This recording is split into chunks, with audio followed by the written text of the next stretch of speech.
ko immediate family kung pwede makapulo palapit ng family.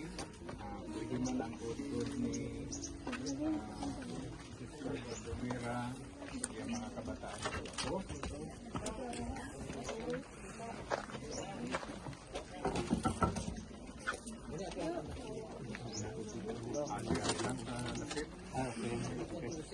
Pwede ka mo palapit din ang mga immediate family.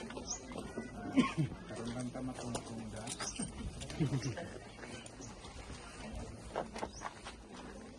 Okay, so ngayong hapon, the small wonder that Paul could say in Philippians chapter 1 verse 23, to depart and be with Christ, which is better by far, for Christian death means eternal, everlasting life in the joyous presence of our Heavenly Father.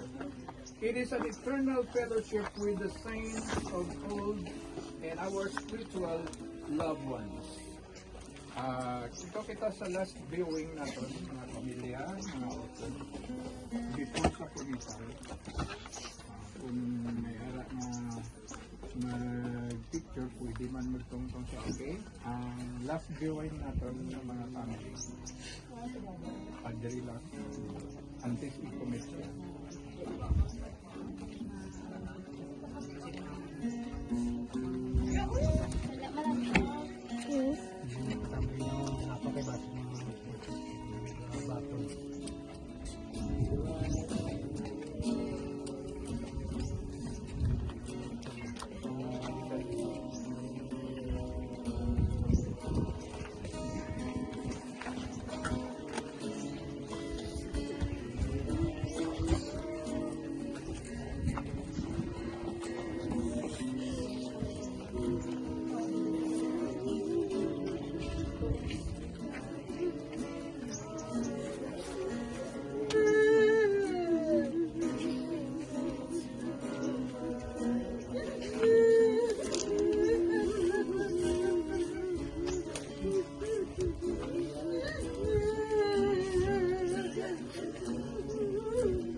Sa tanan nga rin to all of you who are here, weep not, hindi ka mo mag-gibi, hindi ka mo magkabalakan, for our hope is the only God who is in heaven, and our hope is the Lord and His faithful Lord.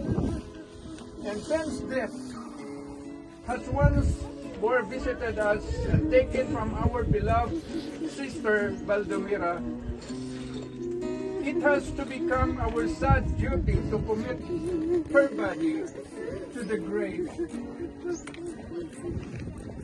Earth to earth, ashes to ashes, dust to dust, and our inspiring privilege to commit